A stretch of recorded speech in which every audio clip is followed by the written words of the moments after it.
TF2's art style. How many people actually care? And I asked this because recently I've been showing off some weapon skins, some weapon add-ons and stuff like that I found on the workshop, and I've really thought looked cool. And there's always been a few people in the comments of those videos saying that the thing I'm showing off in those videos don't fit the art style and would ruin the game like that. And then you have the flip side of that, which is a lot of people saying that it doesn't matter all that much, and they like the fact that some items are far more wacky and far more out there. So today, I thought I would try and talk about how much the art style really matters. But before we do that, I just want to let you guys know that over 60% of the people watching my videos aren't actually subscribed. So if you enjoy my videos and you're watching a lot, then please make sure you check the subscribe button and click it if you haven't already. I'd really appreciate it. This video has been sponsored by Ridge Wallet. It is a super light, sleek looking and very durable wallet designed to carry up to 12 cards while also having room for cash at the back with this super strong money clip. Before I got this wallet, I was still carrying around a big bulky wallet that struggled to fit in my pocket depending on what kind of jeans or shorts I was wearing, but with the Ridge wallet, that has never been a problem for me. There's over 30 different colours and styles for you guys to choose from, including their burnt titanium design and the one I have, which is called the Forged Carbon, which looks absolutely amazing. They all come with a lifetime warranty, and there's over 30,000 5-star reviews of this wallet. The guys at Ridge were also awesome enough to give me a discount code for you guys to use, so if you do want to pick one of these bad boys up, which you should, you can use code Mikey for 10% off at checkout, so make sure you go to ridge.com/Mikey and use the code for 10% off. So I decided to ask you guys on YouTube, and I learned that 75% of people really cared about the art style of TF2, which left only 25% of people saying they weren't really all that bothered. Now, that, for one reason, has confused me, because that isn't how I thought it was going to go at all. Because I feel like the comments of my videos where I'm showing off items that I think people would be upset about, they haven't represented that kind of opinion whatsoever. But apparently, when I asked my just general YouTube audience on the community tab thing, then a lot of people really care about the art style. I always found this argument interesting because of what people actually define as the art style of TF2. Like, specifically, what does that mean? Because technically, every single item in TF2 is in the art style of TF2. Everything kind of, to a degree, looks like it fits within TF2. So even the potassium bonnet, which is one of the most outlandish cosmetics in the game, is in the TF2 art style, if that makes any sense. So yes, the potassium bonnet is a weird hat. It is very out there, but it's just more of an out-of-place cosmetic, which is still technically within the TF2's art style. It just doesn't really have a place in the world that TF2 is meant to be set in. So it's like the 70s or something like that. That doesn't make sense to people wearing banana hats. I understand that bit. Contextually, nobody would be wearing banana hats. But if you went by that logic, the Cowmangler, the Bison, the Flog, sentry guns, spies turning invisible, rocket jumping, sticky jumping, medics healing people, and probably a million other things in the game wouldn't actually be possible because you couldn't do that in the 70s whenever TF2 was set. But because it's a video game, I think the rules are there to be stretched a little bit. It would be a little bit boring if TF2 was an accurate war simulator for the time it was meant to be set in, because most of the classes in this game wouldn't be able to exist.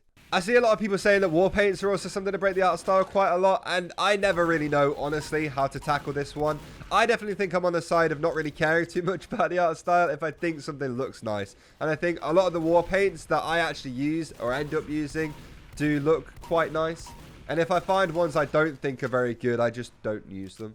And maybe painting guns bright colors isn't the most realistic thing ever, but again, it's a video game. It's a cool way for players to customize their guns and make Valve a lot of money.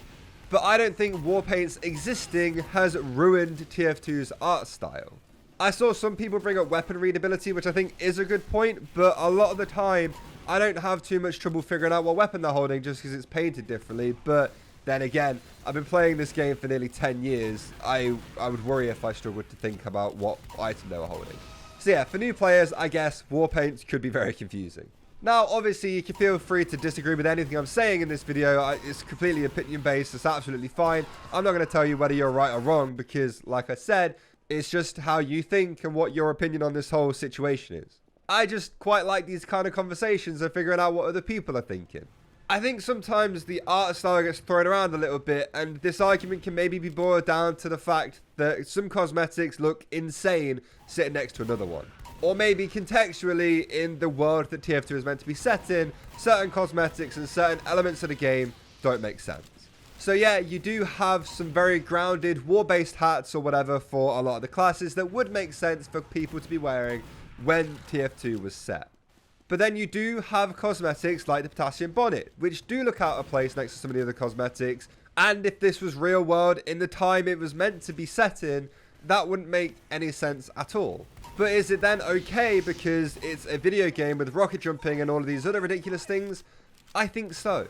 Now, maybe I think like this because I was a trader for so long and I started playing this game and I was like 13 or something like that. And I didn't really care too much what all the items meant or what they were meant to be like or when this game was meant to be set in.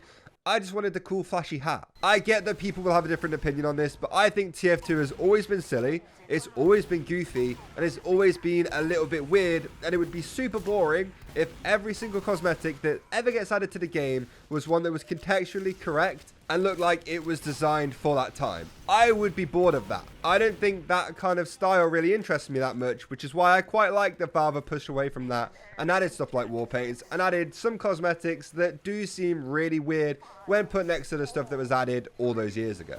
Like I was saying, I like the fact that Valve have added war paints for the people who like them and they can actually do something with them and customize their weapons. And it does suck that the only thing really being added to TF2 right now are war paints and cosmetics that you might not like as well. So there's really not a whole lot going on for people if they don't like what is being added. Now, that is an issue for a whole other day because that is just Valve not updating their game with new content for everybody, and less about whether or not war paints should be in the game or not.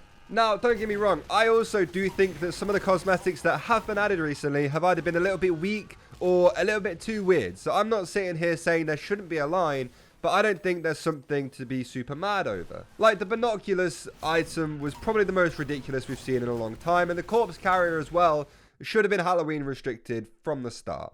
Those kind of cosmetics are really weird, and the corpse carrier, I think, is a little bit too far, and it's really, really weird and doesn't make any sense. Do I hate it because of that, or do I think the art style is dead? No, I just think Halloween is weird, and that's the whole point of TF2 Halloween. I don't know. I also think some cosmetics coming into the game recently have been really good, and a lot of people have picked them up as like their main hats and stuff. So even if you like one hat from a case that comes into the game, I still think that's a win.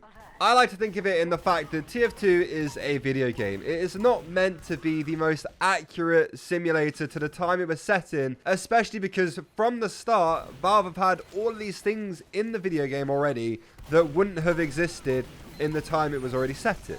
So people having like flashy effects coming out of their hats or wearing bananas on their head isn't actually the most far-fetched thing you can think of when you can have a soldier literally shoot a rocket at his feet and not die straight away. Or any class being able to take more than one shot to the head as a sniper without just dying. There's far more unrealistic, weird things in this game, and that is what makes TF2 TF2, I think. I don't think this game would be the same without its wacky cosmetics. I honestly don't. But anyway, in the comments down below, let me know what you think. I really want to hear what you lot have to say about this one.